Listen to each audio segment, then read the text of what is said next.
안녕하세요 구독자 여러분, 수빈입니다. 정말 오랜만에 자동차 콘텐츠로 인사드려요. 우리가 운전을 하면서 꼭 알아두셔야 할 것들이 있죠. 바로 교통법규인데요.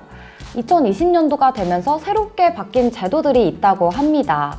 잘 알고 계시지 못하거나 또는 부정확하게 알고 계신 분들을 위해서 제가 오늘 총정리 영상 찍어보려고 하는데요. 랭킷 마이리포트 통해서 나의 운전관리 할 수 있는 건 다들 알고 계시죠? 운전 중 꿀팁을 알려주는 그린라이트 통해서 설명드리도록 할게요. 올해부터는 전국 주요 도심의 제한속도가 시속 60km에서 시속 50km로 줄어듭니다. 안전속도 5030 정책의 일환인데요. 일반 도로는 시속 50km, 주택가 등 이면도로는 시속 30km 이하로 하향 조정됐습니다. 이미 2017년도 부산에서 도심 속 주행속도를 시속 50km로 시행한 사례가 있었는데요. 그 결과 교통사고 사망자는 24%, 보행사고 사망자는 37%나 줄었다고 합니다. 시속 10km의 차이가 이렇게나 크다니 새삼 놀라운데요. 또 지난해 교통사고 사망자 수가 서울시는 242명이었습니다. 2018년도에 대비해서 58명이나 줄어들었는데요. 올해에는 제한속도가 더욱 낮아진 만큼 교통사고 사망자 수도 훨씬 줄어들 것으로 전망됩니다. 실내에 소화기가 설치된 차량 보신 적 있으시죠? 지난해까지는 7인승 이상 자동차에는 소화기 설치를 의무화했습니다. 그러나 올해부터는 기존 7인승에서 5인승으로 대상을 확대하는데요. 그래서 올해 5월부터 출고되는 5인승 이상 신차들에는 소화기가 설치될 것으로 보입니다. 최근 7년간 연평균 5,000건, 하루에 약 13건 정도의 자동차 화재 사건이 발생한다고 합니다. BMW 화재 사건이 가장 큰 이슈를 몰기도 했었고요. 또 BMW 말고 다른 차량들에서도 번번이 일어난다고 하는데요. 흔히 있는 사고는 아니지만 그만큼 한 번 사고가 나게 되면 굉장히 큰 위험이 있기 때문에 항상 대처와 예방에 민감하셔야 합니다. 소화기 설치에만 끝나실 게 아니라 소화기 작동 요령도 꼭 숙지하시길 바랍니다. 다음은 어린이 안전을 위해 추가된 두 가지 법입니다. 정말 뜨거운 화제가 됐었던 민식이법, 드디어 오는 3월 25일부터 시행된다고 하는데요. 지난해 9월 어린이 보호구역 내에서 교통사고로 사망한 고 김민식 군의 사고 이후에 만들어진 법인데요. 어린이 보호구역 내에서 사고가 발생하면 가중처벌된다는 내용이에요. 아이가 사망 시 3년에서 무기징역, 또 아이가 상해 시 1년에서 15년 징역 또는 500만 원에서 3천만 원 이하의 벌금을 부과하게 되는데요. 형벌이 너무 과하다라는 의견도 있었고 또 아이들의 안전 개선을 더욱 강화해야 한다는 의견도 있었습니다. 어린이 보호구역 내에서 과속단속 카메라 설치를 의무화하고요. 또 횡단보도와 신호등 설치도 의무화한다고 합니다. 어린이 보호구역에서는 무조건 서행해야 한다는 사실 잊지 마세요.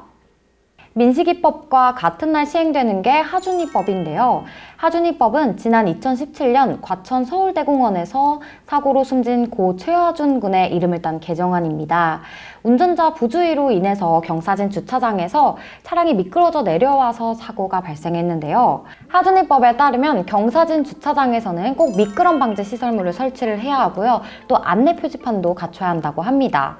이렇게 어린아이들의 안전 개선을 위해서 노력하는 모습이 너무 보기 좋은 것 같습니다. 다음은 우리 이제 운전면허증 지갑에 넣고 다니시지 않으셔도 됩니다. 또 분실할까봐 걱정하지 않으셔도 돼요. 올해 1분기부터는 모바일 운전면허증 제도를 시행을 합니다. 운전자가 패스라는 앱을 통해서 면허증을 촬영해서 등록한 후에요. 경찰청과 도로교통공단에서 검증 과정을 거치게 됩니다. 그 뒤에는 QR코드로 인식해서 사용하실 수 있는데요. 또 위조할 수 없도록 별도의 보안 기술도 담았다고 하니까요. 안심하고 사용할 수 있을 것 같습니다. 이렇게 되면 이제 정말 지갑이 필요 없어질 것 같아요. 카드도 요즘엔 삼성페이 이런 걸로 핸드폰으로 결제가 되잖아요. 그런데 면허증까지 이렇게 핸드폰에 담아서 다닐 수 있으니까 너무너무 편리한 세상이 되고 있는 것 같습니다. 요즘 도로 곳곳에서 전동킥보드 운전자들 정말 많이 만나보실 수 있습니다. 전동킥보드의 공유 서비스도 그만큼 많이 늘어났는데요. 이 전동킥보드를 운전하기 위해서도 운전면허증이 꼭 필수인 거 아시죠? 그런데 이만큼 이용하는 사람들이 많아서인지 사고도 정말 많이 발생하고 있다고 해요. 그래서 올해부터는 이 전동킥보드의 무게가 30kg 이하여야 하고 또 전조등과 경운기 설치는 필수고요. 또 시속도 25km 이하로 주행해야 한다고 합니다. 이제는 정말 실제 도로에서 일어나는 사건들, 개정이 어떻게 변화했는지 알아볼 건데요. 우리가 직진 노면 차로에서 있다가 좌회전을 하면서 직진 차선에 있던 차량과 부딪힐 경우 규정이 없었더라면 이제는 무조건 100% 직진 차로에 있던 차량의 과실이 인정이 됩니다. 그러니까요, 차선 바꿀 때 꼭 주의하시길 바라겠고요.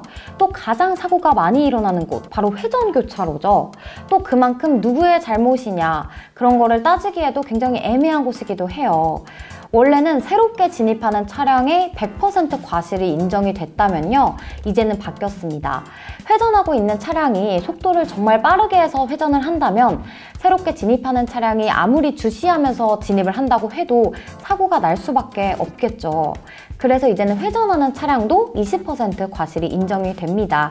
그러니까 서로 조심해야 한다는 거 잊지 마세요. 나는 정직하게 규정 속도로 가고 있는데 뒷차량이 추월해서 내 앞으로 와서 사고가 났다. 그러면 사고도 나고 보험료도 오르고 몸까지 다치기라도 하면은 이것보다 억울한 일이 있겠습니까? 이제는요, 추월한 차량이 100% 과실이 인정이 됩니다.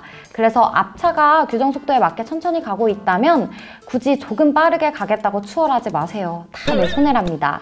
그리고 운행 정지 중에 가장 많이 보는 사고 같아요. 좌회전을 하기 위해서 1차로에서 기다리다가 갑자기 핸들을 틀어서 2차로로 차선 변경을 할 때 2차로에서 직진을 하고 있던 차량과 부딪히는 경우에는요, 직진하던 차량에게도 원래는 20% 과실을 물었는데 이제는 차선 변경한 사람만 100% 과실 인정이라고 합니다. 그러니까 차선 변경하실 때 꼭 주의 살피고 하시길 바라겠습니다. 드디어 마지막인데요. 좌회전 신호 때 유턴을 하다가 우회전 차량과 부딪힐 뻔한 경우 있으신가요? 저는 실제로 그런 적이 있어서 굉장히 와닿았는데요. 전에는 규정이 딱히 없었지만 이제는 서로 조심해야 한다고 합니다. 유턴하는 차량에게는 20% 과실을 물게 되고요. 우회전하는 차량에게는 80% 과실을 물게 됩니다. 2020년도가 되면서 새롭게 추가되거나 변경된 제도들에 대해서 설명해 드렸습니다. 랭킷 마이리포트 통해서요, 이런 꿀팁들도 전해주지만요, 과태료미나 그리고 벌점 관리도 해준다고 하네요. 앱스토어와 구글 스토어에 랭킷 검색하셔서 다운로드 받아보시는 걸 추천드립니다. 그럼 저는 다음 콘텐츠로도 만나요. 안녕! 구독과 좋아요도 부탁드려요.